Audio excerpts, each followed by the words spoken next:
Saudara, kita akan menyimak pembacaan karya sastra Indonesia berjudul Tenggelamnya Kapal Van der Wijk, karya Buya Hamka yang diterbitkan oleh Balai Pustaka.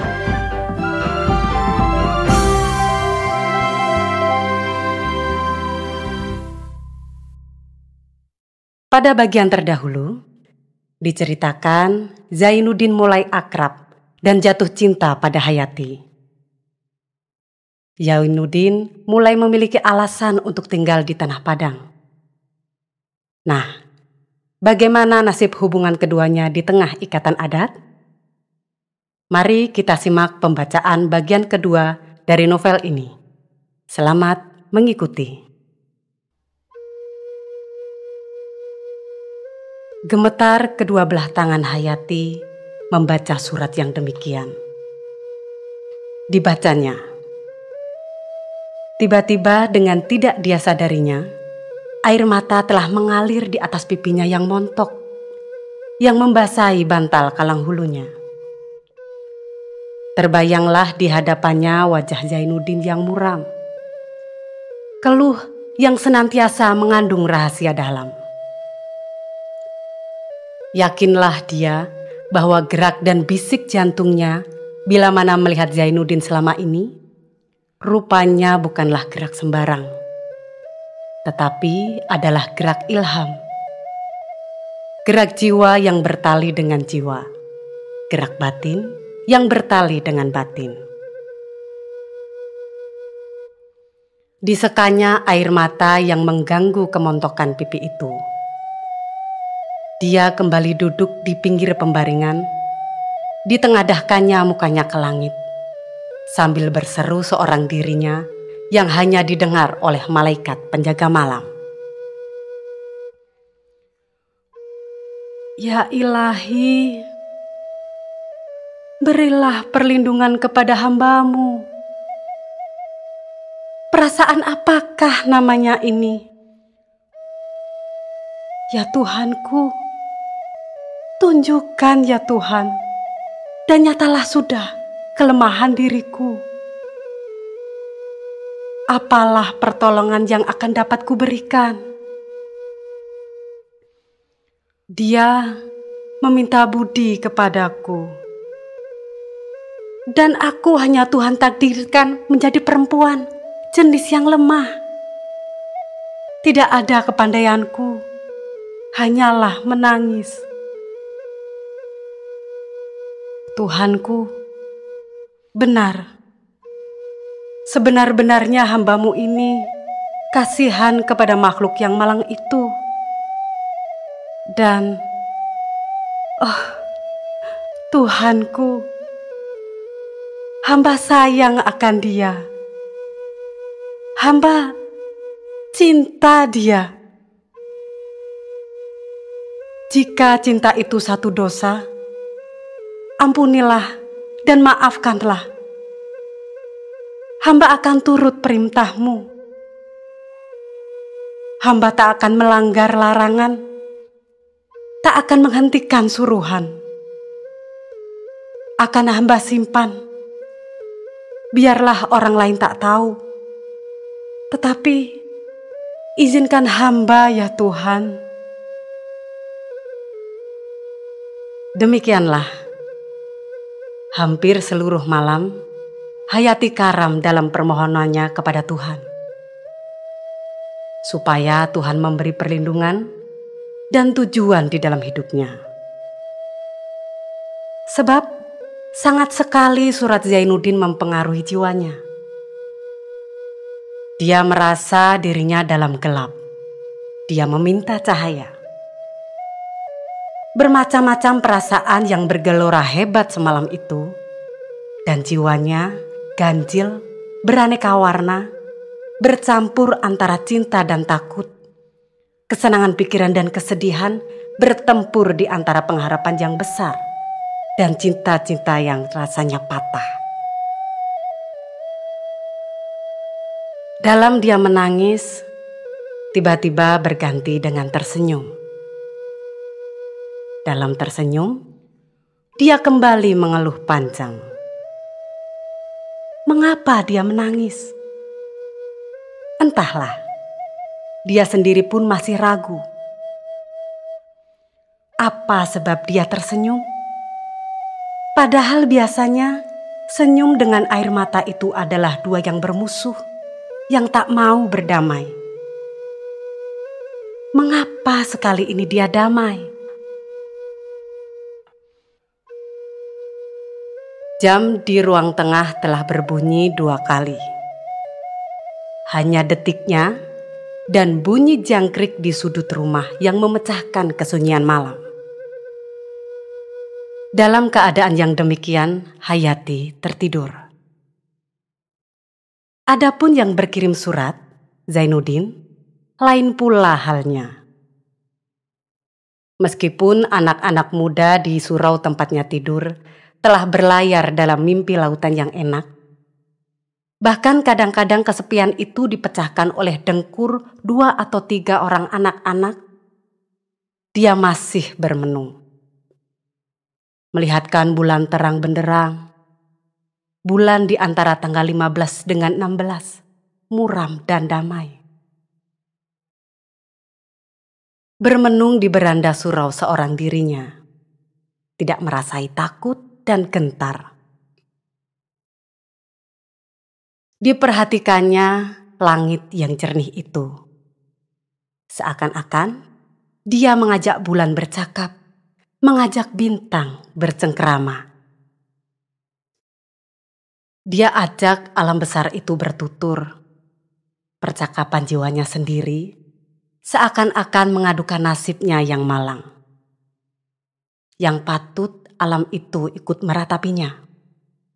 Atau seakan-akan memberitakan bahwa hatinya tidak sesedih dahulu lagi. Sebab Tuhan telah memberinya nikmat yang paling besar, yaitu nikmat cinta. Bertahun-tahun dia laksana seorang yang kehilangan. Sekarang, barang yang dicari itu telah dapat kembali. Barang yang hilang itu paling mahal dan paling berharga. Ialah hati yang separuh hilang seketika bundanya mati, habis separuh lagi setelah ayahnya meninggal. Sekarang hati itu telah kembali, sebab mencintai Hayati. Tiba-tiba, timbul pulalah seruan dari jiwanya kepada Tuhan yang melindungi seluruh alam. Diserukannya di waktu tengah malam demikian, di waktu segala doa makbul. Pujianku tetaplah padamu ya Ilahi. Saya telah beroleh hidup, hidup yang saya kenang-kenangkan. Saya telah beroleh seorang perempuan, tempat saya mengadukan hal. Perempuan yang budiman adalah laksana matahari yang terbit di waktu fajar bagi orang yang menunggu kedatangan siang. Perempuan yang budiman adalah laksana surat jenderal yang dikirim dari medan perang menyatakan kemenangan kepada raja yang mengutusnya. Dia adalah sebagai udara, tampang kehidupan yang akan dihisap oleh manusia dalam nafasnya yang naik turun. Maka dalam malam yang hening itu, naiklah 2 permohonan gaib. Permohonan dari makhluk yang lemah dan memohon persandaran. Yang keduanya tentu akan diterima Tuhan dengan segenap keadilan. Tetapi sama pula hal Zainuddin dengan Hayati semalam itu.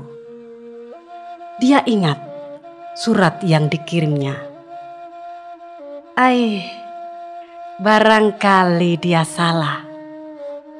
Barangkali ada perkataan-perkataan janggal dan kasar terselip dalam surat itu. Barangkali di Minangkabau atau di Mangkasar sekalipun amat dicela orang anak muda yang berkirim surat kepada perempuan.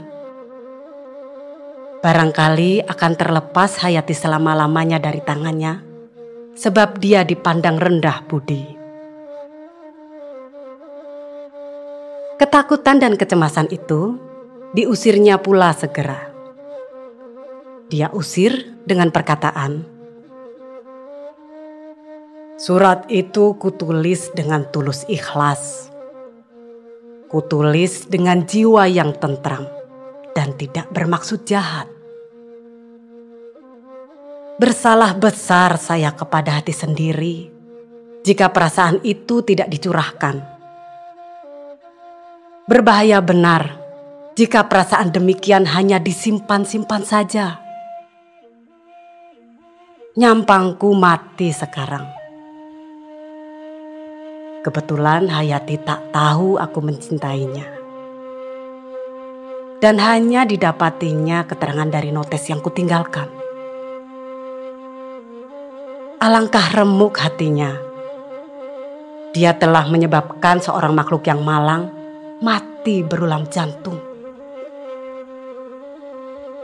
Tidak, surat tidak salah. Mestinya ku terangkan kepadanya bahwa saya mengharapkan dia. Walaupun akan dimaki, diejek, dihinakannya, dan dipandangnya rendah. Dan tidak. Hayati tidak akan mau berbuat demikian. Sebab hatinya sangat baik. Tersingkir perasaan demikian, timbul pula kembali dalam sanubarinya rasa cinta yang mulai bersemi itu. Dilihatnya alam sekelilingnya. Di sana terlukis dengan nyata gambaran cinta. Dilihatnya langit malam dengan bintang-bintangnya berkelip melambaikan cinta. Kecut pohon bambu dihembus udara malam. Di sana didengarnya suara cinta.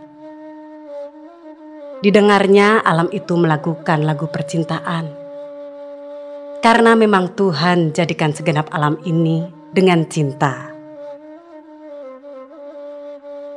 Demikianlah perjuangan batin yang begitu hebat telah terjadi. Perasaan cinta yang mulai subur, tetapi dilambai oleh angin ketakutan.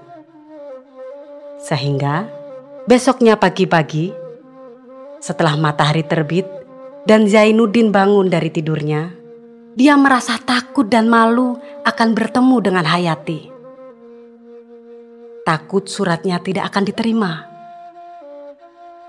Bila dia lalu pada suatu jalan, dia berjalan tergesa-gesa. Takut akan bertemu dengan Hayati. Takut akan menentang wajahnya yang molek. Seakan-akan menyesal dia rasanya mengirim surat itu. Apalagi setelah sehari. Setelah 2 hari surat dikirimkan, tidak mendapatkan balasan apa-apa. Sehingga mengalir keringat di keningnya mengenang itu. Merasa benar olehnya kasar budinya. Perasaan itu kian lama kian mendalam. Sehingga matanya tak mau tidur. Hatinya tak mau tentram.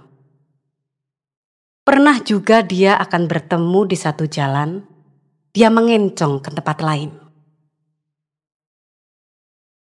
4 hari di belakang itu, seketika Zainuddin datang dari sebuah lepau di tepi jalan dan hendak mendaki ke kampung tempat tinggal. Tiba-tiba darahnya tersirap dan langkahnya tertegun. Kepalanya ditekurkannya ke bumi. Sebab di tengah jalan itu dia bertemu dengan Hayati. "Tuan Zainuddin?"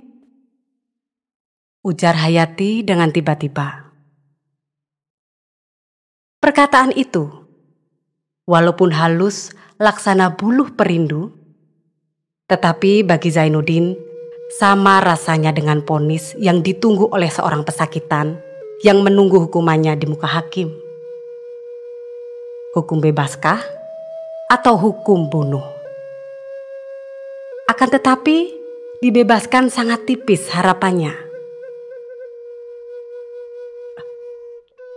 Hayati,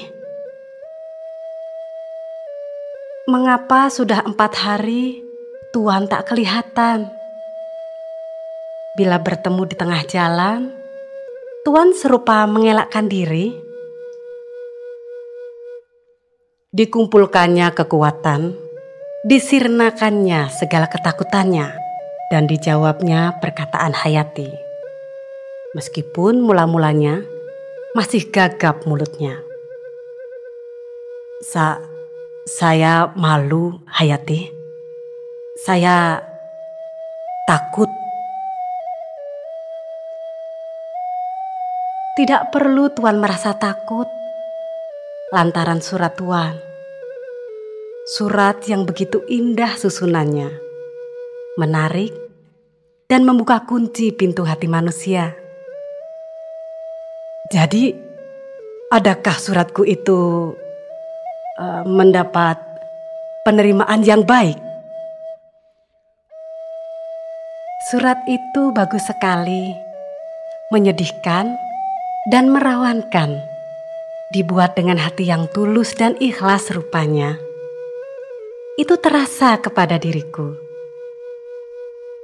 Tapi sayang, saya tak ada kepandaian yang sebagai kepandaian Tuan membalas surat yang indah-indah itu.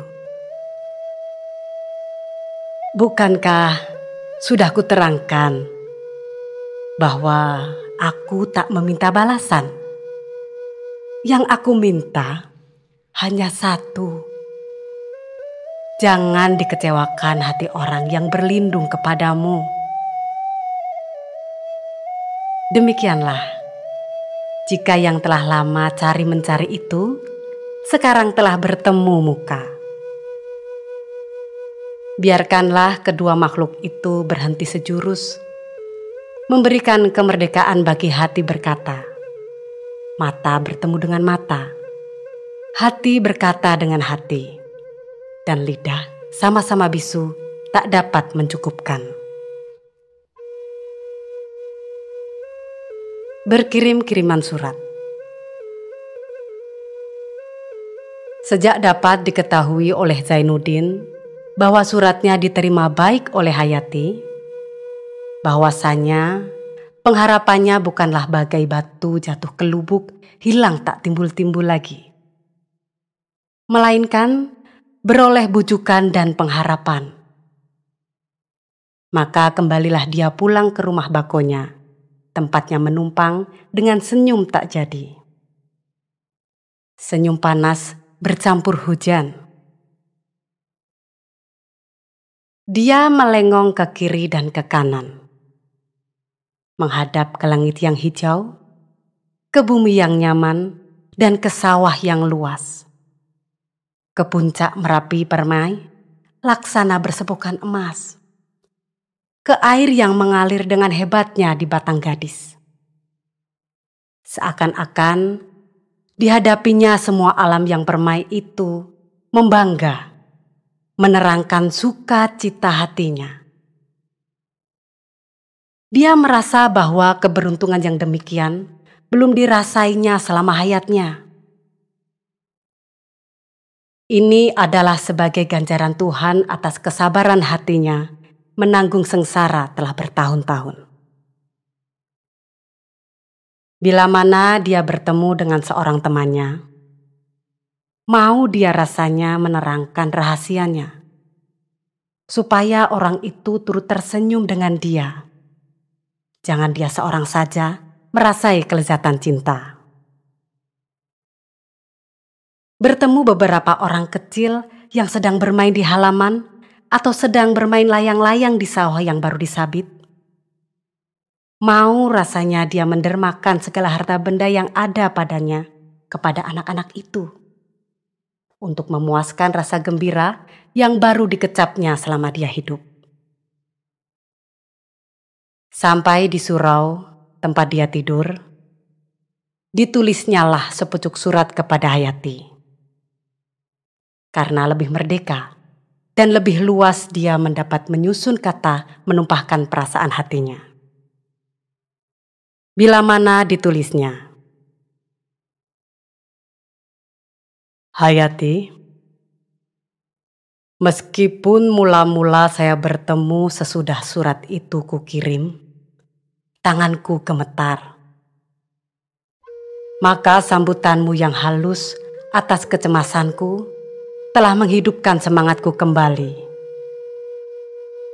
Hayati, sampai sekarang dan agaknya lama sekali, baru kejadian itu akan dapat kulupakan. Karena menurut perasaan hatiku, adalah yang demikian pintu keberuntungan yang pertama bagiku. Sampai sekarang Hayati, masih kerap kali saya merasai dadaku sendiri, menjaga apakah hatiku masih tersimpan di dalamnya. Entah sudah terbang ke langit biru agaknya, lantaran terlalu merasa beruntung. Pada perkataan-perkataan yang telah kau ucapkan, ternyata bahwa kasih sayangku, bahwa cintaku telah kau terima. Bahwa pengharapanku yang telah putus, kau hubungkan kembali. Tetapi Hayati, ada yang perlu kuterangkan kepadamu, supaya jangan engkau menyesal kemudian. Orang sukai seorang pemuda karena sesuatu yang diharapkannya dari pemuda itu. Misalnya, dia cantik dan gagah. Aku sendiri sebagai yang kau lihat, begitulah keadaanku. Rupaku yang jelek, tak pantas menjadi jodohmu, dan aku miskin. Misalnya Allah menyampaikan cita-cita hatiku, dan engkau boleh suntingku menjadi istri yang mengobat luka hatiku yang telah bertahun-tahun. Agaknya akan malu engkau berjalan bersanding dengan daku, karena amat buruk memperdekatkan loyang dengan emas, mempertalikan benang dengan sutra. Bagiku Hayati, engkau sangat cantik. Kecantikanmu itu kadang-kadang yang menyebabkan daku putus asa, mengingat buruk diriku dan buruk untungku. Tetapi pula, kalau kau hendak mendasarkan cinta itu pada dasar keikhlasan, pada keteguhan memegang janji, pada memandang kebaikan hati dan bukan kebaikan rupa. Kalau engkau bukan mengharapkan kayaku, tapi mengharapkan pengorbanan jiwaku untukmu. Kalau engkau sudi kepadaku dan tidak merasa menyesal jika kelak bertemu dengan bahaya yang ngeri dan kecimus bibir. Kalau semuanya itu tidak engkau pedulikan, Hayati, sebagai kukatakan dahulu, engkau akan beroleh seorang sahabat yang teguh setia. Kalau semuanya itu telah engkau ingat benar, dan engkau sudi berenang ke dalam lautan cinta, ketahuilah bahwa saya beruntung berkenalan dengan engkau. Dan moga-moga engkau pun beruntung berkenalan dengan saya. Zainuddin.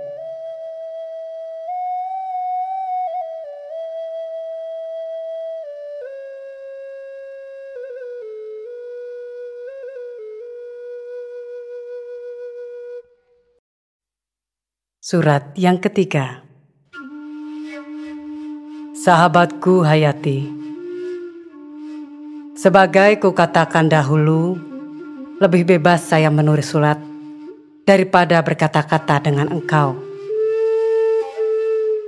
Saya lebih pandai meratap dalam surat, menyesal dalam surat, mengumpat dalam surat.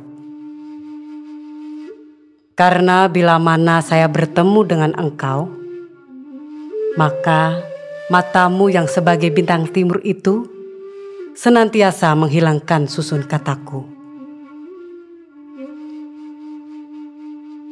Sebelum bertemu, banyak yang teringat. Setelah bertemu, semuanya hilang. Karena kegembiraan pertemuan itu telah menutupi akan segala ingatan. Ini suratku yang ketiga. Dan alangkah beruntungnya perasaan hatiku jika beroleh balasan. Padahal sepucuk pun belum pernah engkau balas. Tahu saya apa jadi sebabnya. Lantaran bukan engkau tak dapat mengarang surat. Sebagai engkau katakan, tetapi hanyalah lantaran engkau masih merasa bagaimana kebanyakan perasaan umum pada hari ini.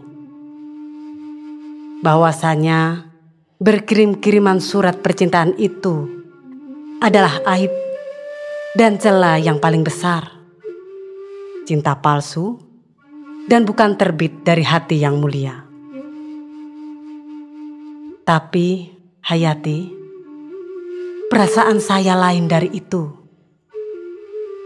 Yaitu kalau perasaan hati itu hanya disimpan-simpan saja, tidak diutarakan dengan kejujuran, itulah yang bernama cinta palsu. Cinta yang tidak percaya kepada diri sendiri. Rasanya lebih aib dan lebih cela anak perempuan yang sengaja menekur-nekurkan kepalanya jika melihat seorang laki-laki. Tetapi setelah selendangnya dibuka, dia mengintip orang lalu lintas di celah dinding. Dengan surat-surat, kita belajar berbudi halus. Dalam susunan surat-surat, dapat diketahui perkataan-perkataan yang pepat di luar, pancung di dalam. Dengan surat-surat, dapat diketahui dalam dangkalnya budi pekerti manusia. Bacalah, dan bacalah suratku ketiga-tiganya. Adakah di sana terdapat saya berminyak air mencoba menarik-narik hati? Bagi saya, meskipun perjalanan cinta yang akan kita tempuh itu takkan hasil, surat itu sudah cukuplah untuk menguji budi saya.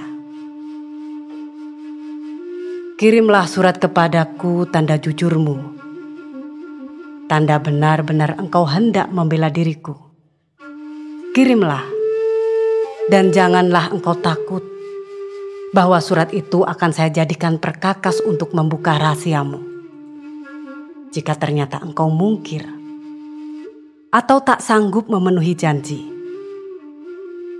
Hayati, lapangan alam ini amat luas, dan Tuhan telah memberi kita kesanggupan mengembara di dalam lapangan yang luas itu. Maka jika kita beruntung dan Allah memberi izin, kita hidup sebagai suami istri, adalah surat-surat itu untuk memateri cinta kita. Jadi pengobat batin di dalam mendidik anak-anak. Tetapi kalau kiranya pertemuan nasib dan hidup kita tidak beroleh keizinan Tuhan sejak dari azalinya, adalah pula surat-surat itu akan jadi peringatan dari dua orang bersahabat atas ketulusan mereka menghadapi cinta, tidak terlangkah kepada kejahatan dan tidak melanggar peri kesopanan. Jangan engkau berwas-was kepadaku, Hayati, mengirimkan suratmu. Surat-suratmu akan kusimpan baik-baik. Akan kujadikan azimat tangkal penyakit, tangkal putus pengharapan. Dan hilangkanlah sangka burukmu itu. Takut suratmu jika kujadikan perkakas membusuk-busukkan namamu. Mentang-mentang saya seorang anak terbuang, orang menumpang di negeri ini. Tidaklah sampai serendah itu benar budiku. Suratmu, Hayati. Sekali lagi, suratmu. Zainuddin. Tiba-tiba dengan Zainuddin asyik menunggu balasan dan suratnya, datang adik Hayati, Ahmad yang masih kecil itu membawa surat. Berdebar sangat jantung Zainuddin demi bila membuka sampul surat itu. Tuan Zainuddin, ketiga surat Tuan telah saya baca dengan mafhum. Sekali-sekali bukanlah saya tak menghargai surat-surat itu. Bukan pula cemburu Tuan akan merendahkan nama saya. Keterangan yang lebih panjang tak dapat saya berikan dengan surat. Sebab itu, kalau Tuan tak keberatan, saya hendak bertemu sendiri dengan Tuan. Nanti sore, di Dangau, di sawah tempat kita bertemu mula-mula tempo hari. Saya akan datang dengan adikku, Hayati. Mengapa sedingin ini saja isi surat Hayati? Kata Zainuddin dalam hatinya. Dingin benar. Apakah saya telah terlalu terdorong? Orang tentu maklum bahwasanya orang yang sedang dimabuk cinta itu penuh hatinya dengan cemburu. Kadang-kadang cinta bersifat tamak dan loba. Kadang-kadang was-was dan kadang-kadang putus asa. Ditunggunya hari sampai sore. Di waktu orang-orang di sawah telah berangsur pulang dan anak gembala telah menghalau ternaknya di kandang. Maka Zainuddinlah yang telah berdiri lebih dahulu, menunggu Hayati di dangau tersebut. Tidak berapa lama kemudian, Hayati datang pula diiringkan oleh adiknya. Sudah lama agaknya Tuan menunggu saya di sini, kata Hayati. Biar sampai matahari terbenam dan cahaya diberikan oleh bintang-bintang, saya akan menunggu kedatanganmu. Karena orang sebagai kau tidaklah akan sudi memungkiri janjinya. Maka duduklah mereka berhampir-hampiran. Hayati termenung dan kepalanya tertekur ke bumi. Sepatah perkataan pun belum dimulainya. Mengapa dengan suratku, Hayati?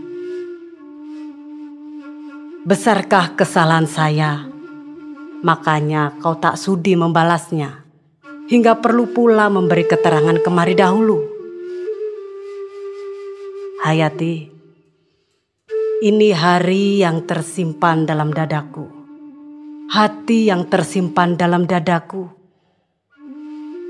Ini nyawa yang memberikan keizinan tubuhku tinggal hidup. Ini semuanya telah lama mati pada hakikatnya. Bujukan kau saja, hanya semata-mata itulah lagi pengharapanku menempuh hayat. Mengapa engkau masih mundur maju, Hayati? Hayati menangis. 2 tetes air mata mengalir di pipinya. Oh, kau menangis, Hayati? Apakah tidak terlalu berlebih-lebihan jika kau akan menanggung rugi lantaran diriku? Bukankah air matamu dan nafasmu yang turun naik lebih berharga daripada diriku ini.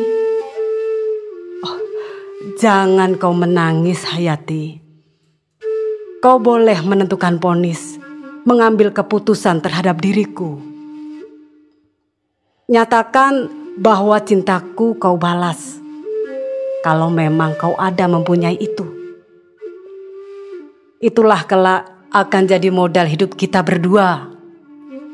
Asal saya tahu kau cinta. Saya tak harapkan apa-apa sesudah itu. Kita tak akan melanggar perintah ilahi.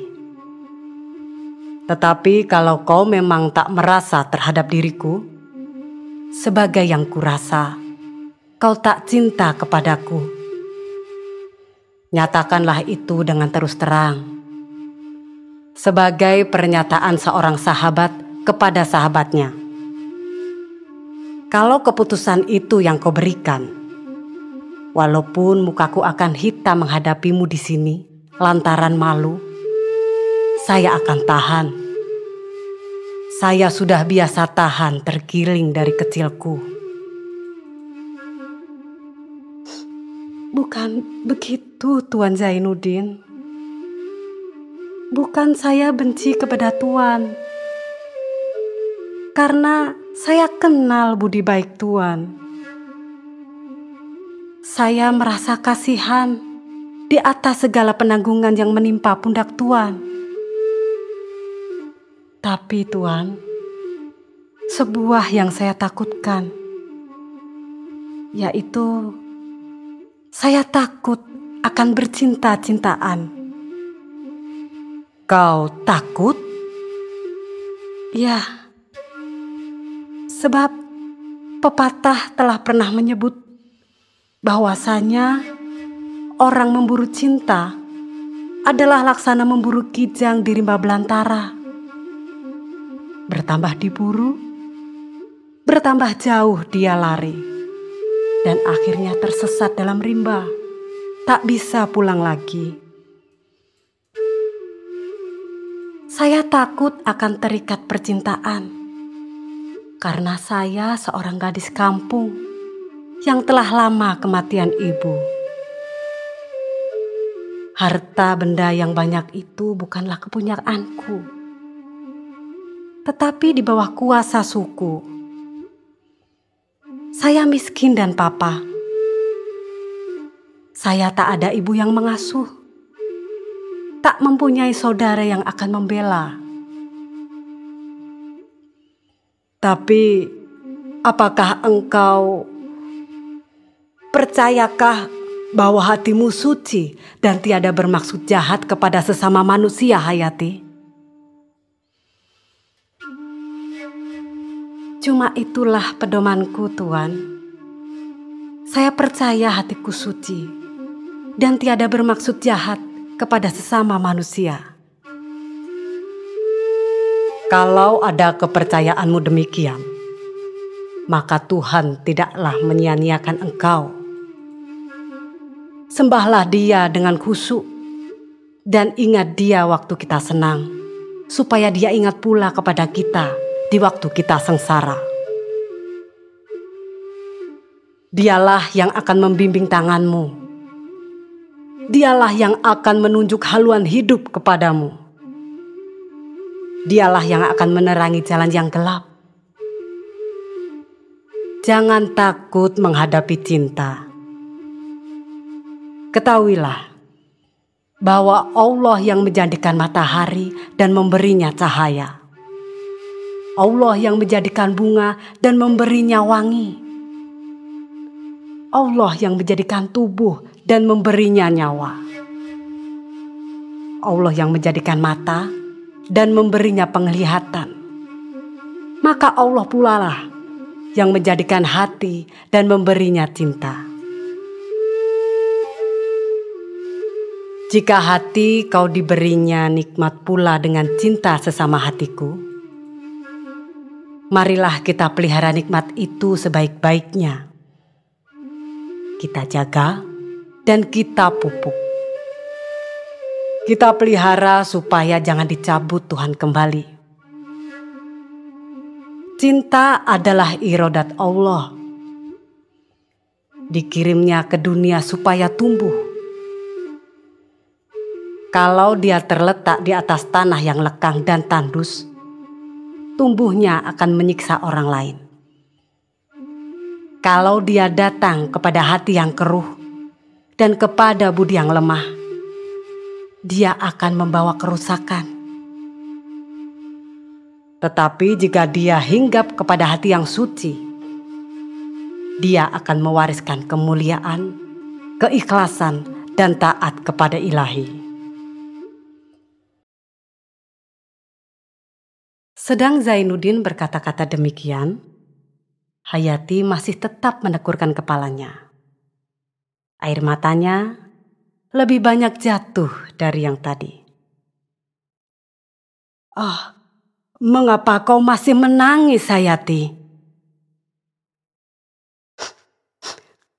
Segala perkataan Tuhan itu benar. Tidak ada yang salah. Tapi peredaran massa dan zaman senantiasa berlain dengan kehendak manusia. Di dalam kita tertarik dengan tertawanya. Tiba-tiba kita diberinya tangis. Saya ingat kekerasan ada di sini. Saya ingat kecenderungan mata orang banyak akan banyak halangannya jika kita bercinta-cintaan. Saya takut bahaya dan kesukaran yang akan kita temui jika jalan ini kita tempuh. Jadi lebih baik kita tinggal bersahabat saja. Kita bersahabat dan bercinta, Hayati. Kalau kau tak cinta kepadaku, artinya kau bukan bersahabat. Habisi sajalah hingga ini, Tuan. Jadi kau telah mengambil keputusan yang tetap. Lama Zainuddin termenung. Mendengar kalimat itu, beberapa saat lamanya, dia tak dapat berkata-kata. Setelah itu, dengan suara lemah, dia berkata,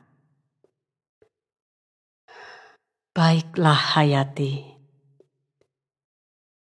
Besar salahku memaksa hati yang tak mau. Baiklah, marilah kita tinggal bersahabat. Saya takkan mengganggumu lagi. Pulanglah ke rumah. Tidak ada keizinan Tuhan atas pertemuan dua orang muda yang bagai kita ini, kalau memang tak ada perkalian batin." Maka turunlah Zainuddin dari tempat duduknya, lalu pergi. Berkunang-kunang dilihatnya alam lebar ini. Dia melangkah perlahan sekali karena badannya terasa bayang-bayang. Dan baru diseberangi bandar kecil dekat sawah itu, langkahnya tak kuat lagi. Dia terjatuh. Hayati takut akan kena cinta. Takut menghadapi cinta. Itulah cinta yang sejati. Dia memberi vonis tidak cinta kepada Zainuddin. Artinya, dia memberi vonis kematian kepada dirinya sendiri. Setelah agak jauh Zainuddin berjalan, dia pun tak tahan pula lagi.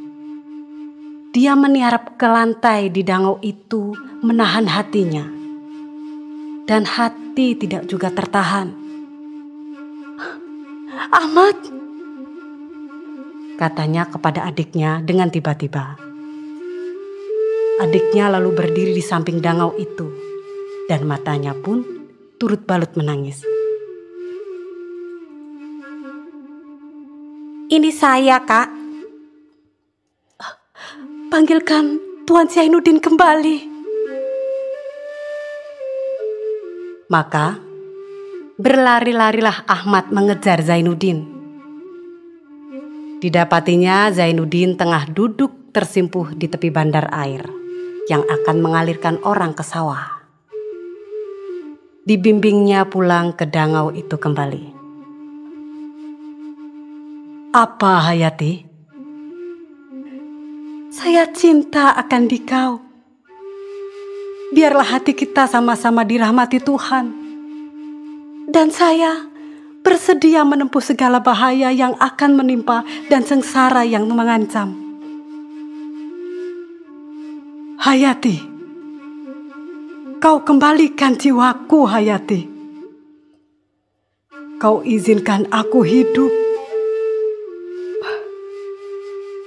Ulurkanlah tanganmu. Marilah kita berjanji bahwa hidupku bergantung kepada hidupmu. Dan hidupmu bergantung kepada hidupku. Yang menceraikan hati kita meskipun badan tak bertemu, ialah bila nyawa bercerai dengan badan." Matahari pun mulailah bersembunyi di balik Gunung Singgalang. Dan dari sebuah surau di kampung yang jauh, terdengar tabuh bunyi diiringkan oleh suara azan.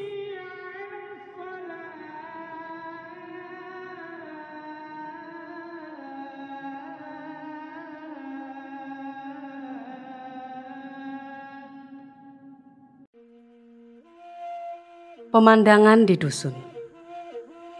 Sesungguhnya persahabatan yang rapat dan jujur di antara kedua orang muda itu kian lama, kian tersiarlah dalam dusun kecil itu.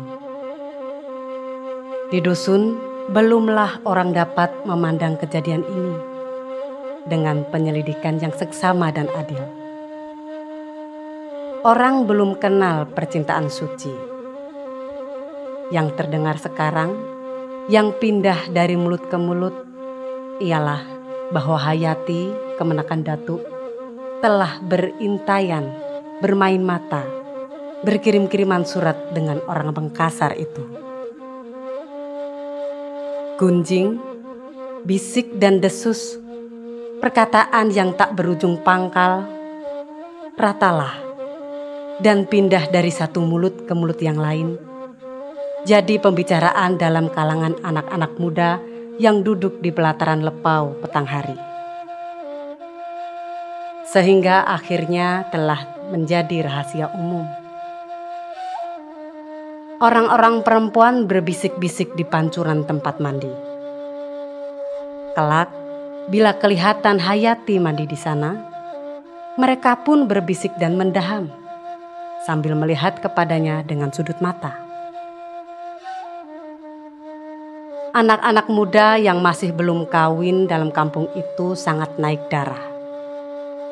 Bagi mereka, adalah perbuatan demikian merendahkan derajat mereka.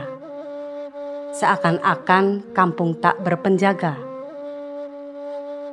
Yang terutama sekali, dihinakan orang adalah persukuan Hayati. Terutama mamaknya sendiri, Datuk. Yang dikatakan buta saja matanya, melihat kemenakannya membuat malu, melangkahi kepala Ninik Mama. Ibarat bergantang, hal ini telah terlalu penuh. Telinga Datuk tidak sanggup lagi mendengarkan.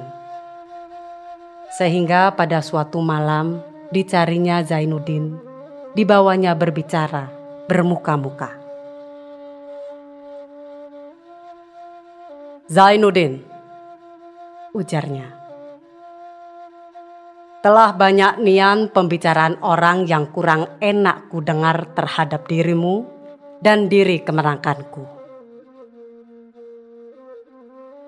Rata orang tua-tua telah melakukan perbuatan yang buruk rupa, salah canda, yang pantang benar dalam negeri yang beradat ini. Diri saya percaya bahwa engkau tiada melakukan perbuatan yang tiada senonoh dengan kemenakanku, yang dapat merusakkan nama Hayati selama hidupnya. Tetapi sekarang saya temui engkau untuk memberi engkau nasihat. Lebih baik sebelum perbuatan berkelanjuran, sebelum merusakkan nama kami dalam negeri, suku Sako turun-temurun yang belum lekang di panas dan belum lapuk di hujan, supaya engkau surut.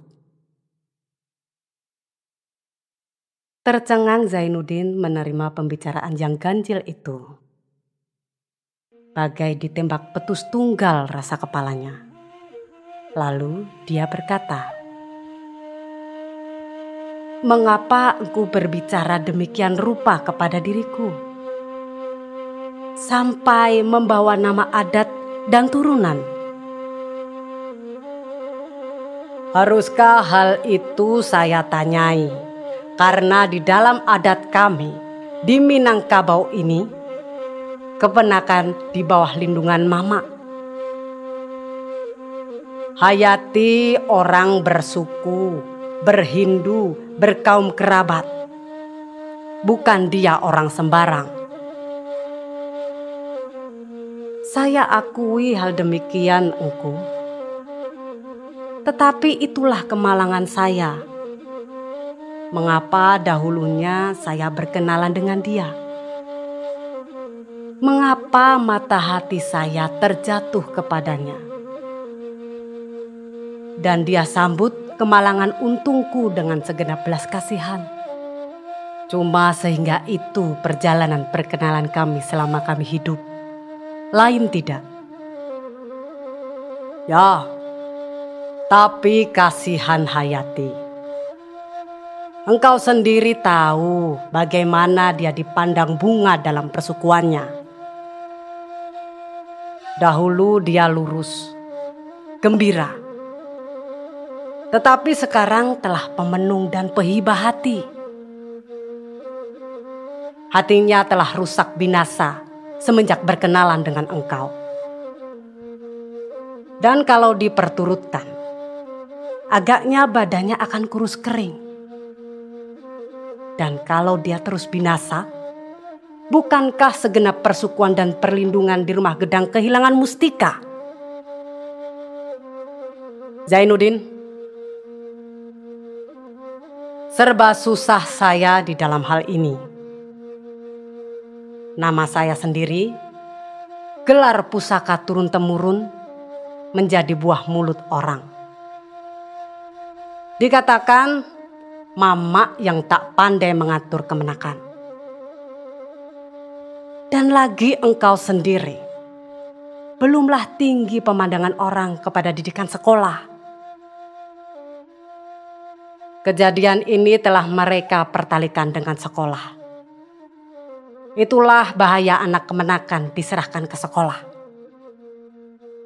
Kata mereka, sudah pandai dia berkirim-kiriman surat dengan laki-laki.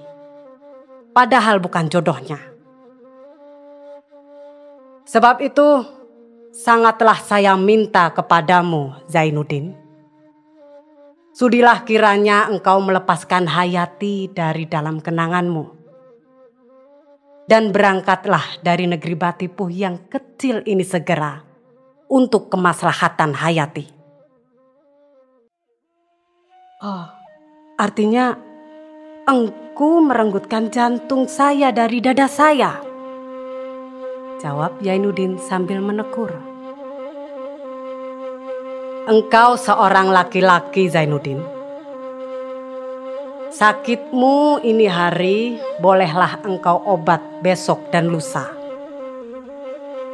Tetapi seorang perempuan, seorang mau binasa kalau menahan hati.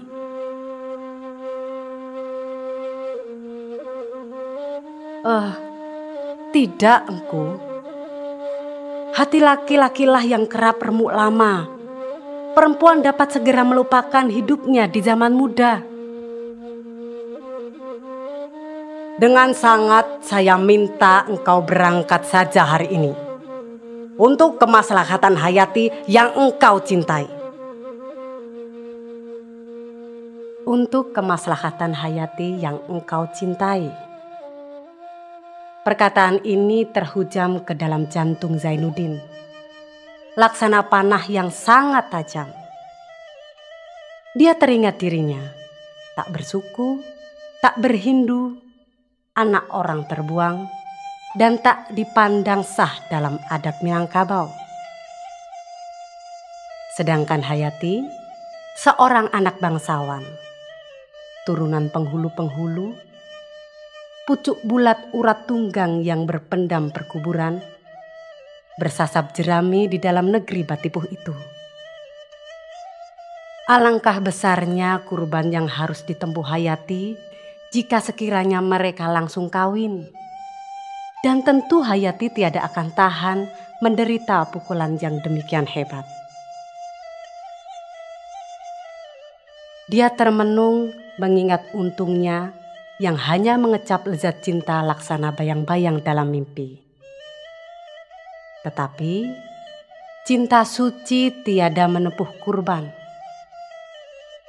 Bersedia hilang, kalau hilang itu untuk kemaslahatan kecintaan. Bersedia menempuh maut pun, kalau maut itu perlu.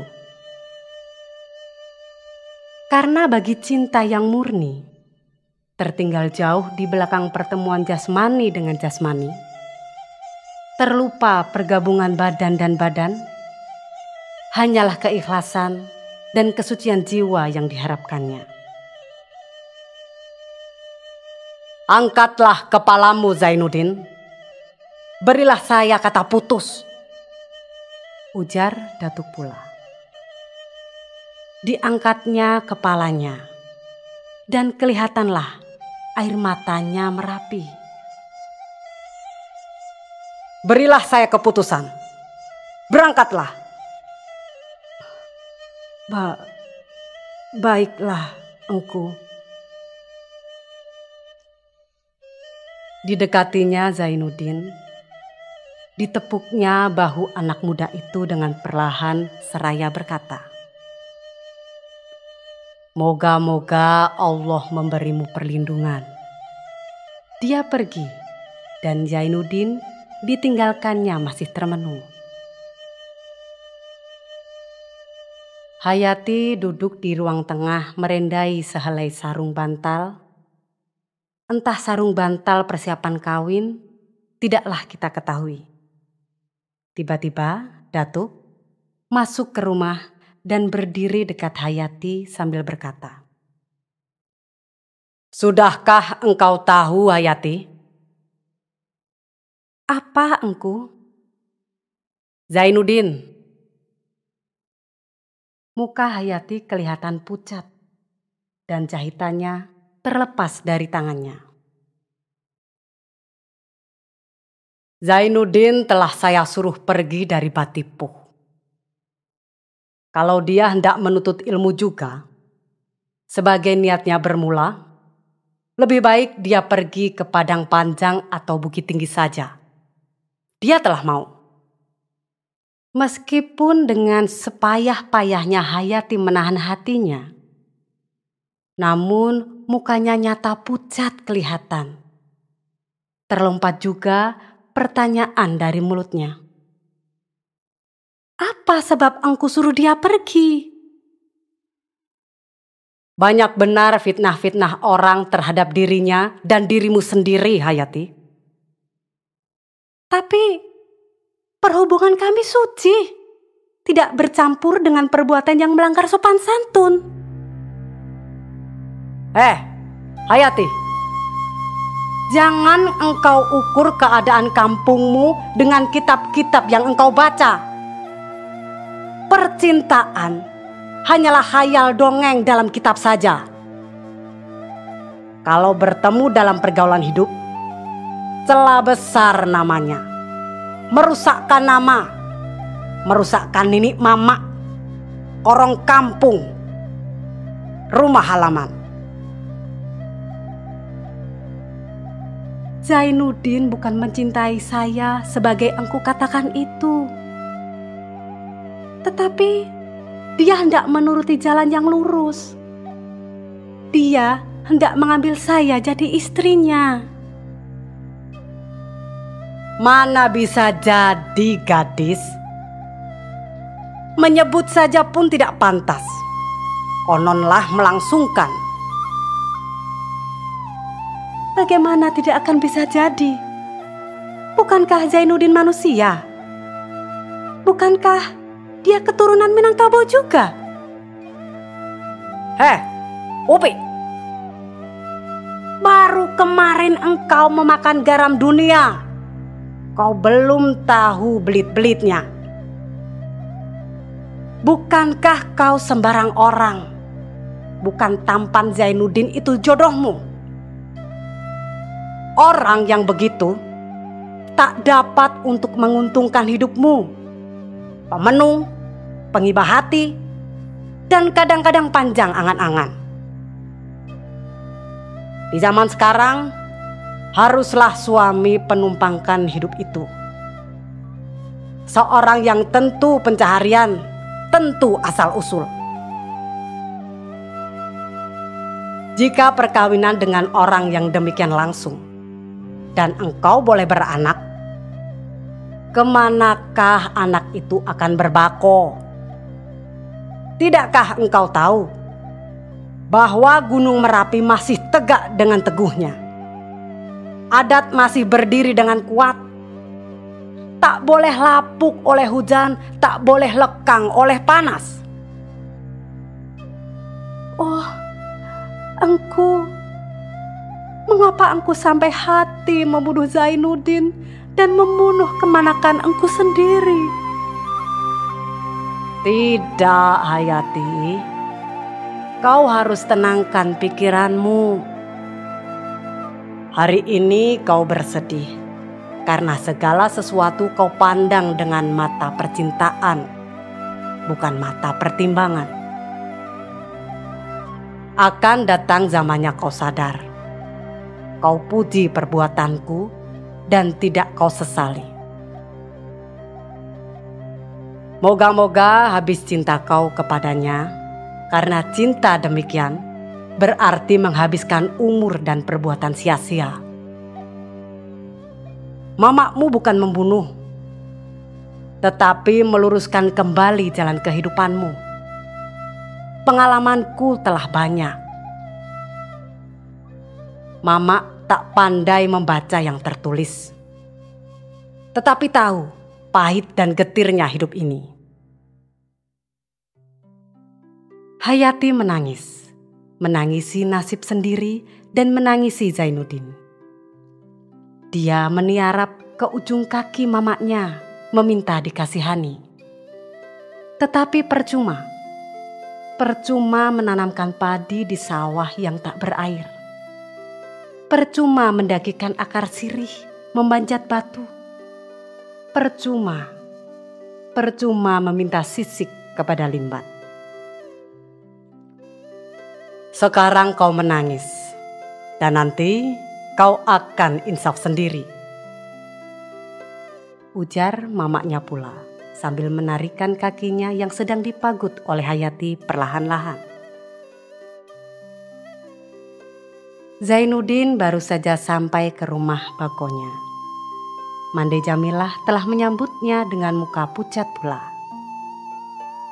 Belum selesai dia makan, Mande Jamilah telah berkata, "Lebih baik engkau tinggalkan Batipuh ini. Tinggallah di Padang Panjang. Sebab namamu disebut-sebut orang banyak sekali. Tadi sore Mande mendengar beberapa anak muda hendak bermaksud jahat kepadamu." Berangkat. Semalam-malaman hari telah mendengarkan perkataan Mande Jamilah, dan setelah mengingat perkataan-perkataan yang pedih-pedih, sindiran yang menyayat jantung dari datuk, mata Zainuddin tidak hendak tertidur. Pincangnya masyarakat Minangkabau buruk nian nasibnya. Tak ubahnya kedatangannya ke Minangkabau bagai musafir yang mengharapkan minuman dan melihat air di pertengahan padang pasir. Demi setelah didatanginya ke sana, sebuah pun tak ada yang nampak. Kadang-kadang disesalinya perkawinan ayahnya dan ibunya. Kadang-kadang pula dia menyadar untung malangnya. Mengapa dia tak dilahirkan dalam kalangan orang Minangkabau? Tetapi bukan itu. Agaknya yang menutup pintu baginya untuk bertemu dengan Hayati, agaknya lantaran dia tak beruang. Orang tak melihat bahwa sekedar belanja menunggu dapat penghidupan tetap dia masih menyimpan. Tetapi bukan itu jadi sebabnya. Walaupun uang terbilang, emas bertahil, namun pemisahan adat masih tebal di negeri itu.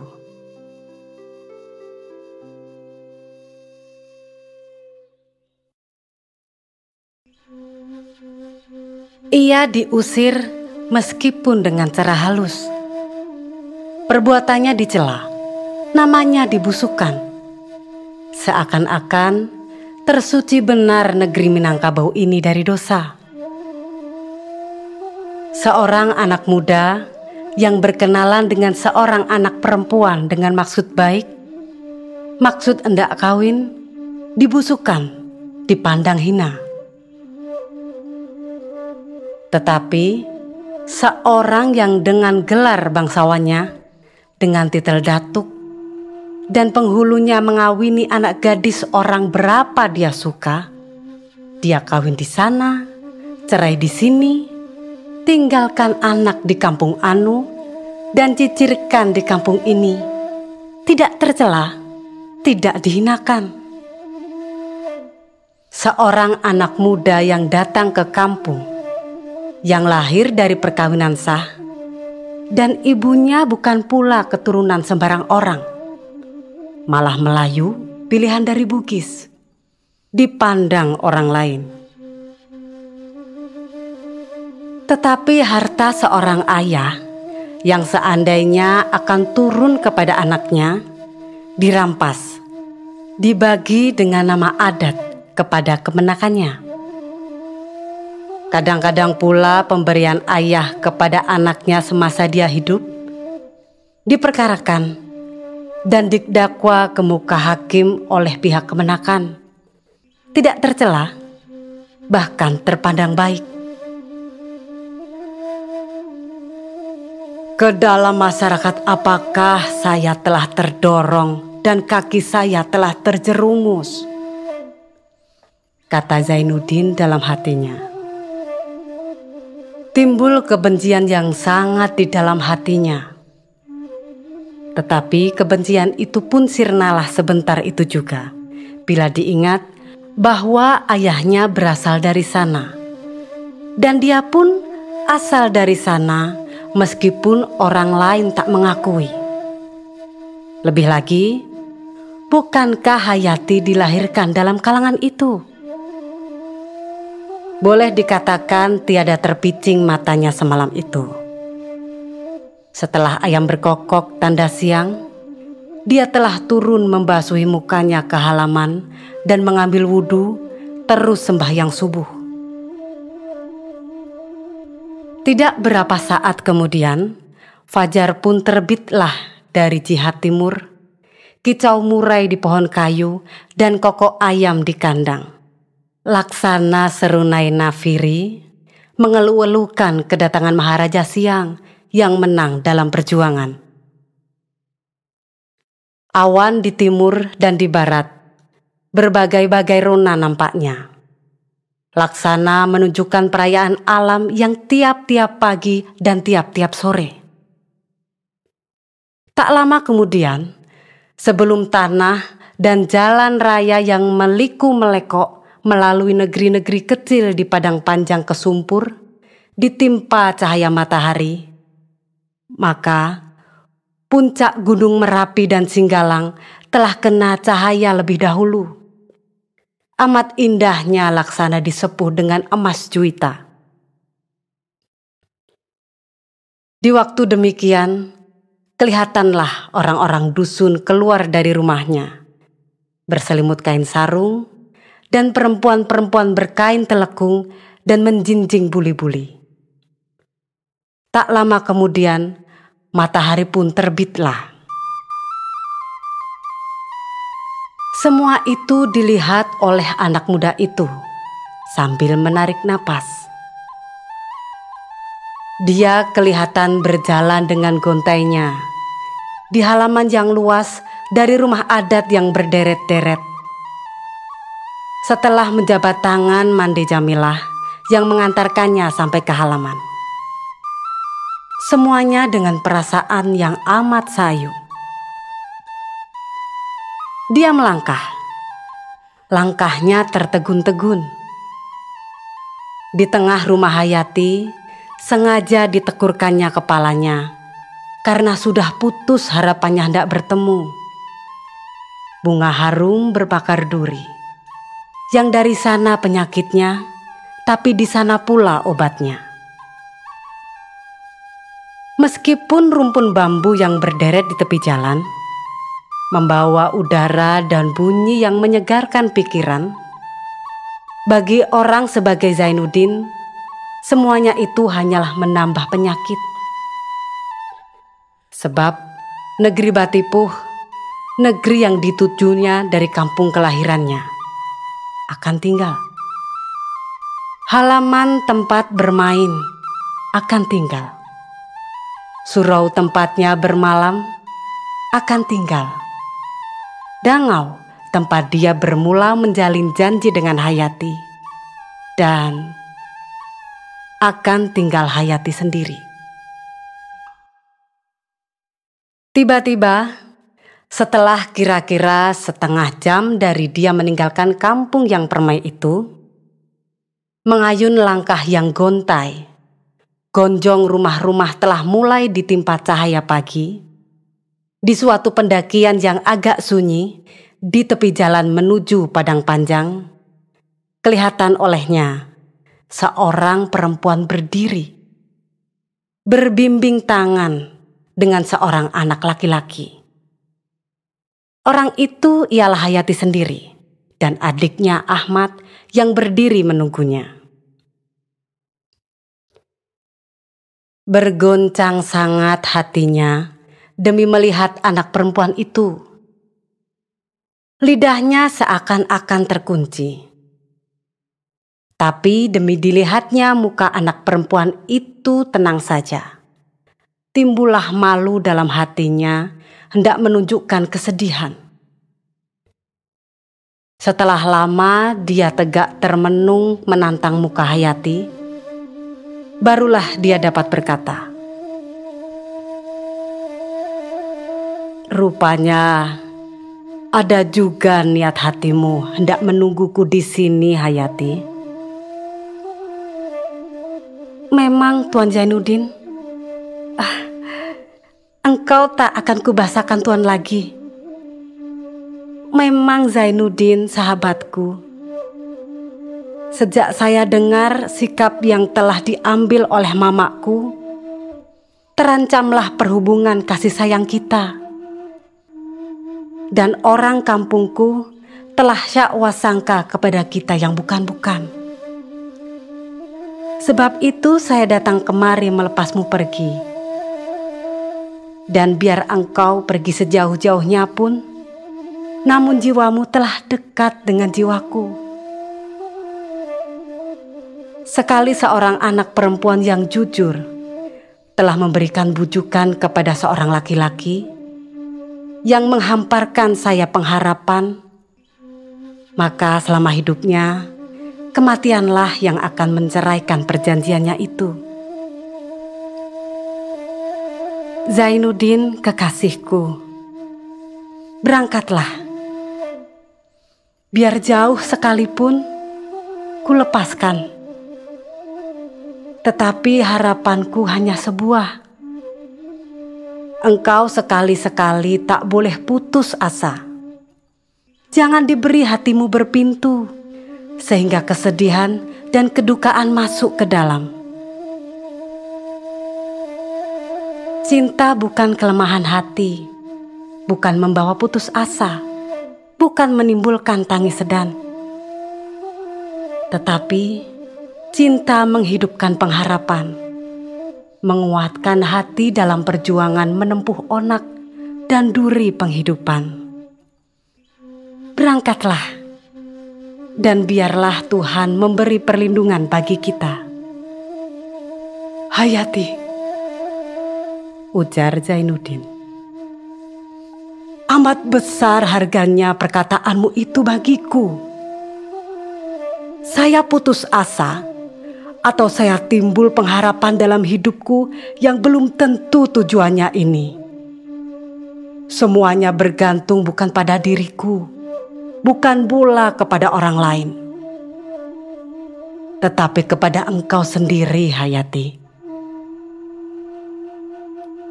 Engkaulah yang sanggup menjadikan saya seorang gagah berani.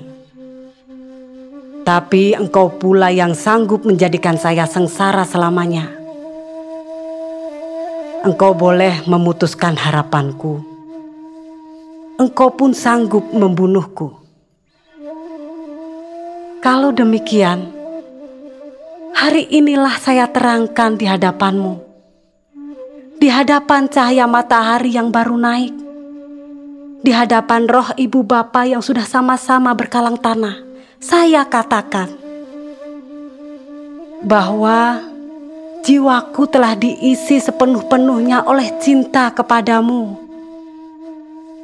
Cintaku kepadamu telah memenuhi hatiku, telah terjadi sebagaimana nyawa dan badan adanya. Dan saya selalu berkata, biar Tuhan mendengarkan bahwa engkaulah yang akan jadi suamiku kelak.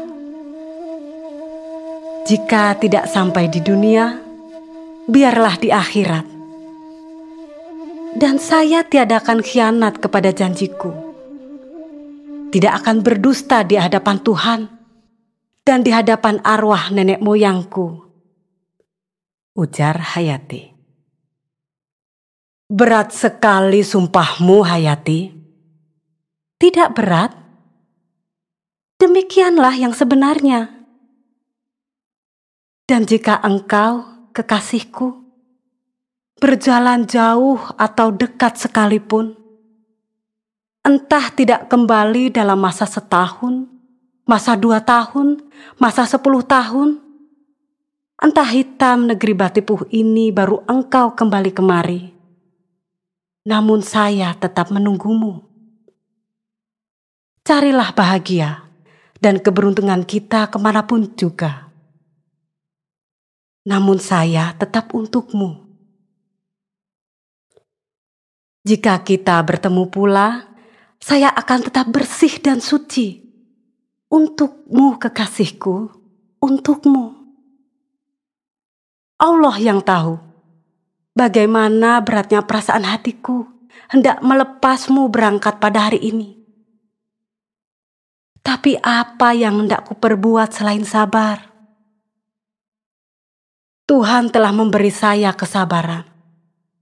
Moga-moga kesabaran itu terus menyelimuti hatiku. Menunggu di mana masanya kita menghadapi dunia ini dengan penuh kehusukan kelak. Baru sekarang terbuka rahasia batin yang tersembunyi di hati Hayati, yang selamanya ini masih dipandang oleh Zainuddin sebagai teka-teki. Sekarang, yakni seketika dia akan bercerai-cerai, dan entah akan bertemu pula entah tidak. Dan pada muka Hayati, kelihatan bagaimana hebat peperangannya menahan hatinya. Baiklah Hayati, saya akan berangkat dengan harapan yang penuh. Harapan yang tadinya sebelum kau kelihatan berdiri di sini sebelum hampir hilang. Cuma masih ada satu permintaanku kepada engkau. Kirimi saya surat. Dan kalau kau tak berhalangan, surat-surat itu akan saya balasi pula. Akan saya kirimi sedapat mungkin. Akan saya terangkan segala perasaan hatiku sebagaimana pepatahmu selama ini. Dengan surat, kita lebih bebas menerangkan perasaan. Mana tahu, entah lama pula kita akan bertemu. Berilah saya satu tanda mata. Azimatku dalam hidupku dan akan kuwasiatkan kelak dalam kafanku jika ku mati. Berilah, meskipun suatu barang yang semurah-murahnya bagimu, bagiku mahal semua. Termenung Hayati sebentar. Tiba-tiba, dibukanya selendang yang melilit kepalanya. Dicaputnya beberapa helai rambutnya dan diberikannya kepada Zainuddin.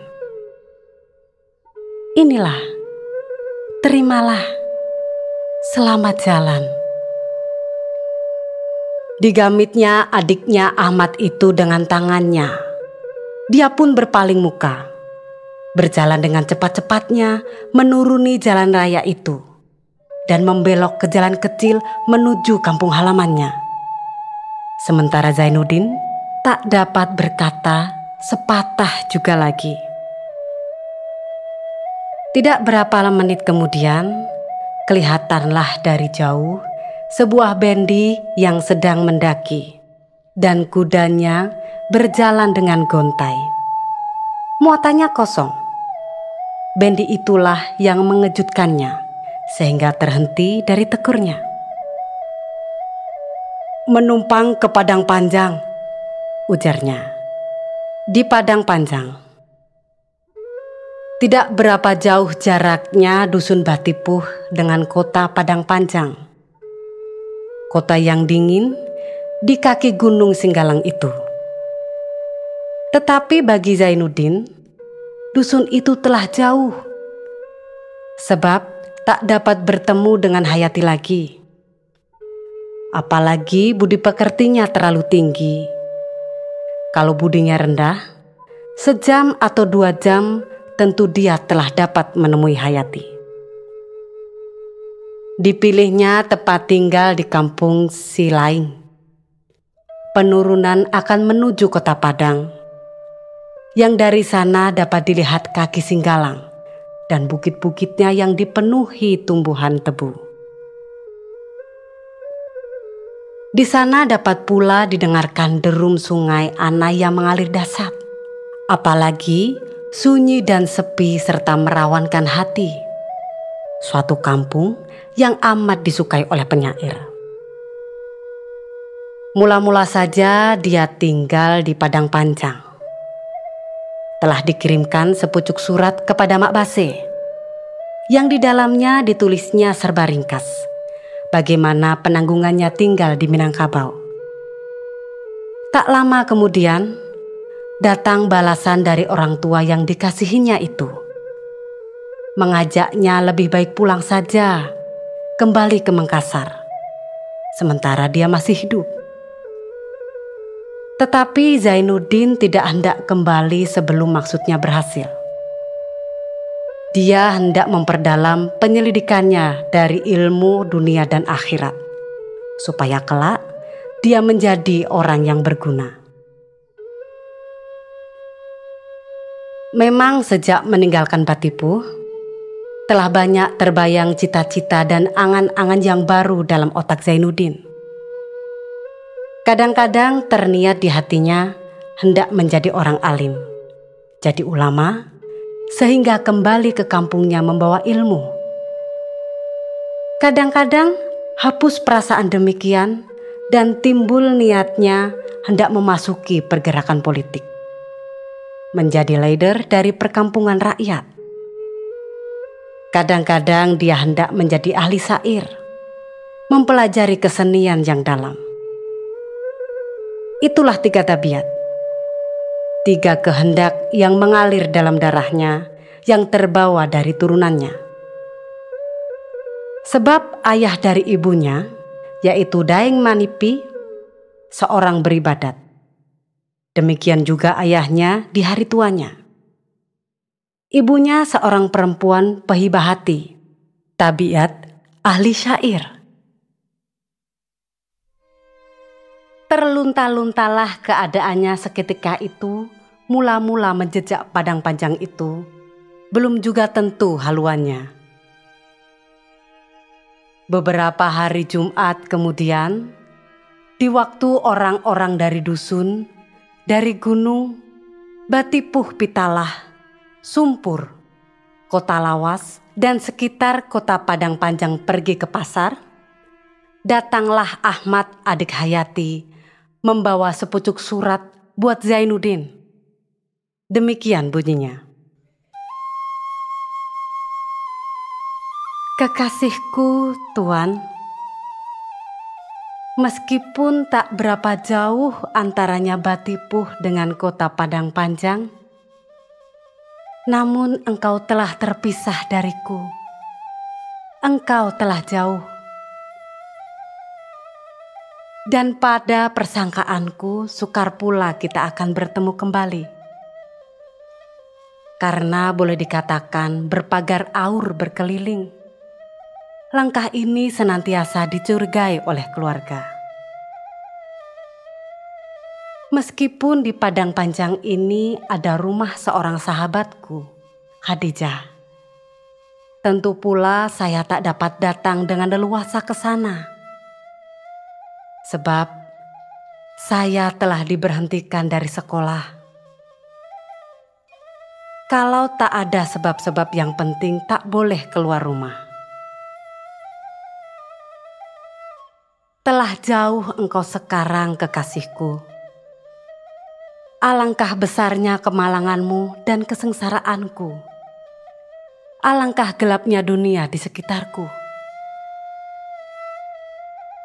Saya telah menipu diri sendiri seketika saya memberi nasihat menyuruhmu berangkat meninggalkan Batipuh. Pada sangkaku, ketika itu sebagai kuterangkan kepadamu, saya akan sanggup sabar menahan hati berpisah dengan engkau. Tetapi setelah wajahmu yang muram itu, mata yang selalu membayangkan kedukaan, perkataan yang selalu menimbulkan kesedihan, setelah semuanya hilang dari mataku, barulah saya insaf bahwa saya ini seorang gadis yang lemah hati, yang tak kuat, tak sanggup menanggung kedukaan dan kesedihan lebih daripada mestinya. Saya nasihatkan supaya engkau berangkat. Ialah karena perintah pertimbangan akal dan memikirkan akibat dan ancaman. Tetapi setelah engkau pergi, perasaan hati yang tadinya dikalahkan oleh pertimbangan telah berontak kembali. Wajahmu, mukamu, matamu, semuanya kembali terbayang. Payah saya menahan air mataku seketika melepasmu pergi. Saya takut akan menangis supaya engkau jangan terlalu sedih. Sebab sudah amat cukuplah penghinaan yang engkau tanggungkan daripada mamaku. Dan seketika air mata tak tertahan lagi. Itulah sebab saya berpaling pulang dan tidak saya lihatkan engkau sampai sehilang-hilangnya dari mataku. Sekarang, air mata yang tertahan itu telah melimpah, bergelora, menyebabkan kurus badanku. Alangkah pahitnya perpisahan. Alangkah sukarnya menghadapi semua hal ini. Sehari setelah engkau pergi, saya pergi dengan mak tengahku ke sawah, hendak melihat lada yang baru ditanam. Sawah tempat kita bertemu tempo hari. Saya cari engkau di sana, engkau tak ada. Saya naik ke dangau tempat kita berhenti, tempat mula-mula engkau mengetahui rahasia hatiku. Di situ pun engkau tak ada. Engkau sudah jauh. engkau tak akan datang lagi. Oh, itu dangau. Dia seakan-akan berkata, bangku yang kita duduki seakan-akan berberita. Seketika akan saya seberangi bandar tempat engkau jatuh. Bandar itu masih tetap sebagai sedia kala. Tetapi engkau sudah pergi. Disitulah saya insaf bahwa hari yang telah lalu itu memang telah lalu. Hari yang dahulu memang telah pergi. Mengulang jejak yang lama sudah sukar. Yang tinggal hanyalah peringatannya saja. Di sanalah kekasihku. Di waktu itulah air mataku tak tertahan lagi. Sehingga Mak Tengah yang selama ini belum kenal benar akan rahasiaku, telah mendapat rahasia itu semuanya dan telah turut menangis lantaran tangisku. Tangis orang lain itulah yang sedikit dapat meringankan tanggungan hatiku. Sekarang dalam kesedihanku telah ada saya berkawan. Duduk perkara yang sebenarnya telah kunyatakan kepada Mak Tengahku. Mak Tengah 5. Tapi dia pun hanya seorang perempuan. Pertolongannya hanyalah sekedar menangis pula. Setelah sampai di rumah, saya berbuat surat ini kepadamu. Kakandaku Zainuddin, bilakah kita akan bertemu pula dengan leluasa? Bilakah itu hari yang beruntung? Hari yang berlalu sebagai mimpi akan datang kepada kita kembali. Hayati.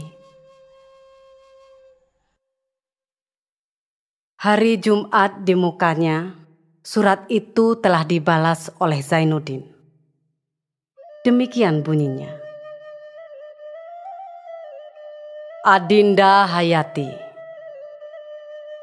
Nasib Adinda adalah lebih beruntung daripada nasibku. Adinda masih dapat melihat dangau tempat kita bertemu. Sawah tempat kita bermain. Halaman luas tempat Adinda menjemur padi ketika datang melarat ini dapat melihatmu duduk termenung menggoyang-goyang panggalan dari talang masak. Semuanya dapat kau lihat. Sedang saya sendiri dari jauh menarik napas panjang dan mengeluh. Sebab alam sekelilingku yang ramai bagi orang lain, sepi rasanya bagi diriku. Sejak meninggalkan Batipuh, terasa benar olehku bahwa saya ini seorang dagang di sini. Jauh dari kampung halaman, jauh dari tanah darah bertumpah. Sedangkan di Batipuh, saya tak diakui orang sama. Kononlah di dalam kota begini, yang hidup manusia siapa elu siapa gua. Adinda Hayati, petaruhmu seketika saya akan berangkat. Masih ku genggam erat, masih ku pegang teguh. Begini sulit, begini gelap dan samar haluan yang akan kuturut. Namun saya tak pernah bisa asa. Sebab masih berdenging dalam telingaku rasanya petaruhmu. Menyuruhku berani, menyuruhku tetap hati, keras kemauan dan sabar menempuh kesulitan hidup. Kalau bukan karena itu, telah putus asa saya menghadapi pahit hidup. Mau agaknya saya menyesali nasib, tersesat kepada dosa yang maha besar, yakni mengumpat Tuhan, menyalahi takdir. Janjimu bahwa jasmani dan rohanimu telah dipatrikan oleh kasih cinta dengan daku adalah modalku yang paling mahal. Biarlah dunia ini karam, biarlah alam ini gelap, biarlah seluruh manusia melengongkan mukanya dari tempat lain bila bertemu dengan aku. Biarlah segenap kebencian memenuhi hati insan terhadap kepada diriku, dan saya menjadi tumpahan kejemuan hati manusia. Namun, saya tak merasa berat menanggungkan itu semua, sebab kau telah bersedia untukku. Hayati, kirimi saya surat banyak-banyak. Terangkan kepadaku perkara-perkara, baik yang kecil atau yang besar. Bujuk aku, sesali aku, marahi kalau kau pandang baik. Ketahuilah bahwa dengan demikian aku akan merasa keindahan dan kelezatan bercerai-cerai ganti dari keindahan bertemu. Dan biarlah Tuhan Allah memberi perlindungan bagi kita semuanya. Zainuddin. Bersamaan dengan surat yang diterima Zainuddin itu, Khadijah, sahabat Hayati, menerima surat pula. Demikian bunyinya. Ija, jangan kau bosan menerima suratku. Masih bertimpa-timpa saja kesedihan yang mendatangiku. Kepada siapakah akan kuadukan hatiku kalau bukan kepadamu jua? Sebab aku tahu, aku insaf, engkau seorang anak perempuan yang bermuka riang, yang beralam lebar, yang tak sudi membiarkan kesedihan berkuasa di hatimu. Alangkah jauhnya perbedaan hati kata. Ada yang akan kuterangkan kepadamu. Zainuddin, anak muda yang telah berapa kali kuterangkan kepadamu itu, telah tidak ada di Batipuh lagi. Telah pergi. Perginya seakan-akan kena usir. Semua orang membenci dia. Orang yang tak tentu asal hendak mengacau dalam kampung orang beradat. Demikian tuduhan mereka kepadanya. Tahukah engkau kemana dia pergi? Tak jauh. Dia ada di sini. Di dekatmu, di Padang Panjang. Meskipun dalam surat-suratmu kerap kali engkau menertawakan aku, mengatakan bahwa kecintaan saya kepadanya hanyalah karena digila bayang-bayang, angan-angan yang mula timbul dalam hati seorang anak gadis yang berangkat besar. Percayalah sahabatku, bahwa Zainuddin orang baik, lurus, pendiam, penyantun, dan amat pantas dikasihani. Engkau tak menghargakan dia, sebab engkau belum berkenalan dengan dia. Saya ingin hatiku hendak ziarah kepadamu, hendak menjejak kota Padang Panjang. Tetapi engkau sendiri telah tahu bahwa sekolahku telah tamat, mengajiku telah khatam, diplomanya ku dapat bukan dari guru, melainkan dari pamanku. Kalau tak ada keperluan penting, saya tak boleh lagi kemari. Tetapi saya sabar. Saya masih menunggu dengan penuh kepercayaan bahwa pada suatu kali kelak, saya akan menjejak rumahmu jua. Moga-moga engkau beruntung dalam hidupmu, sahabatku. Hayati. Padang Panjang. Sebelum terjadi pemindahan besar dari Pasar Usang ke Pasar Baru adalah kota tersebut menjadi pusat perniagaan yang terbesar di bawah Padang sebagai kota Bukit Tinggi pada hari ini. Sampai terjadi peperangan dunia 1914 sampai 1918 yang hebat itu, kota Padang Panjang masih memegang kejayaan dalam urusan perdagangan. Pada masa itu masih dapat dilihat toko-toko yang besar, kedai kain yang permai, berleret sepanjang pasar di atas dan pasar di bawah. Di dekat jalan ke Masjid Raya menuju Lubuk Mata Kucing. Di sanalah saudagar-saudagar yang ternama berjuang hidup, memperhatikan jalan uang dan turun naiknya kurs uang. Saudagar-saudagar yang ternama sebagai Haji Ahmadjid, Haji Mahmud, Bagindo Besar, Haji Yunus adalah memegang tampuk negeri tersebut sekian lamanya. Krisis perniagaan yang terjadi habis Perang Dunia telah menyebabkan kota itu lengang.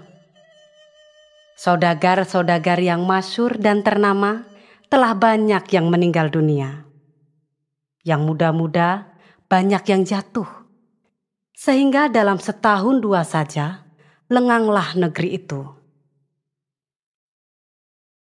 Saudagar-saudagar telah pindah ke Padang, Bukit Tinggi, dan ada yang menyeberang ke negeri lain. Maka rumah-rumah besar, toko-toko yang indah, dan kedai-kedai kain yang dulunya dipenuhi oleh kain beraneka warna, kosonglah. Negeri Padang Panjang sepi jadinya, bagai negeri dialahkan Garuda. Tetapi kesepian itu tidak dibiarkan lama oleh keadaan. Karena dalam tahun 1916, Tuan Zainuddin Labai mendirikan sekolah diniyah. Satu sekolah agama yang mula-mula di Sumatera Barat. Timbalan dari sekolah Adahiyah di Padang. Dalam tahun 1918, didirikan orang Sumatera Tawalib, yaitu murid-murid dari Tuan Guru Haji Rasul, yang dulunya belajar secara pondok. Model yang lama telah diubah aturan pelajarannya dengan aturan sekolah pula. Dengan kebijaksanaan seorang guru muda bernama Hasyim dari Tiku. Pada masa itu pula, Gabernemen mendirikan sekolah normal di Padang Panjang. Maka lantaran itu ramailah Padang Panjang kembali. Bukan ramai oleh perniagaan, tetapi ramai oleh murid-murid mengaji, murid sekolah normal yang datang dari seluruh Sumatera. Sekolah normal tidak begitu kelihatan ramainya, karena keluarnya hanya sekali seminggu. Tetapi murid-murid sekolah agama itu telah memenuhi rumah-rumah yang kosong tadi. Sebab tidak termuat lagi di surau jambatan besi meskipun telah diperbesar. Pada tahun 1923, bergoncang pergaulan murid-murid sekolah-sekolah agama itu lantaran salah seorang di antara guru-guru yang begitu banyak pulang dari perlawatannya ke tanah Jawa telah membawa paham merah atau komunis. Sehingga sebagian besar murid-murid kemasukan paham itu. Dan lakon kota Padang Panjang yang lama telah dihabisi oleh gempa bumi yang dahsyat pada 28 Juni 1926. Kota itu adalah kota kemajuan. Murid-murid sekolah agama yang belajar di sana telah merubah bentuk orang Siak atau santri pelutuk yang tersisih dari masyarakat lantaran hanya mengetahui kitab-kitab bahasa Arab dengan kepala dicukur, kain pelekat kasar, dan baju gunting Cina. Semuanya telah ditukar dengan model yang baru. Murid-murid telah boleh berdasi, boleh berpakaian cara barat. Karena agama bukan pakaian, tetapi sanggup bertempur, berjuang di dalam menjalankan agama. Dalam pada itu, oleh guru-guru, diizinkan pula murid-murid mempelajari musik, mempelajari bahasa asing sebagai Belanda dan Inggris. Sekali dalam setahun di Padang Panjang diadakan pacu kuda dan pasar malam, bernama Keramaian Adat Negeri. Adat ini dilakukan di tiap-tiap kota yang besar di Sumatera Barat sebagai Batu Sangkar, Payakumbuh, Bukit Tinggi, dan Padang. Maka keluarlah bermacam-macam pakaian adat lama, berdestar hitam, bersisit keris, menyandang kain sumbiri, sejak dari yang muda sampai kepada penghulu-penghulu. Kaum perempuan dari kampung-kampung memakai tikuluk pucuk. Pendeknya, bertemulah di kota tersebut 3 perjuangan bentuk masyarakat. Bentuk adat lama yang dipertahankan oleh penduduk kampung, bentuk pakaian secara orang agama yang modern di dalam kota, dan bentuk angku-angku yang pada masa sekarang ini bisa disebut intelektual. Meskipun kadang-kadang sebutan itu tak mengenai kepada arti yang sebenarnya. Di kota itulah Zainuddin belajar agama. Dalam mempelajari agama, diambilnya juga pelajaran bahasa Inggris dan memperdalam bahasa Belanda. Malam, dia pergi kepada seorang sersan pensiun di Guguk Malintang, mempelajari permainan biola. Kadang-kadang diikutinya pula sersan itu bermain di medan yang ramai-ramai. Karena menurut keyakinannya adalah musik itu menghaluskan perasaan. Di Padang Panjang itu, baru dapat Zainuddin menyampaikan cita-citanya seketika dia berniat hendak meninggalkan Makassar dahulu. Sahabat sastra, demikian tadi pembacaan bagian kedua novel Tenggelamnya Kapal Van der Wijk karya Buya Hamka. Bagaimana hubungan Zainuddin dan Hayati setelah Zainuddin diusir dari Batipuh? Dapatkah cinta mereka bersatu? Wah, makin seru nampaknya novel ini. Simak terus kelanjutan novel ini di bagian berikutnya.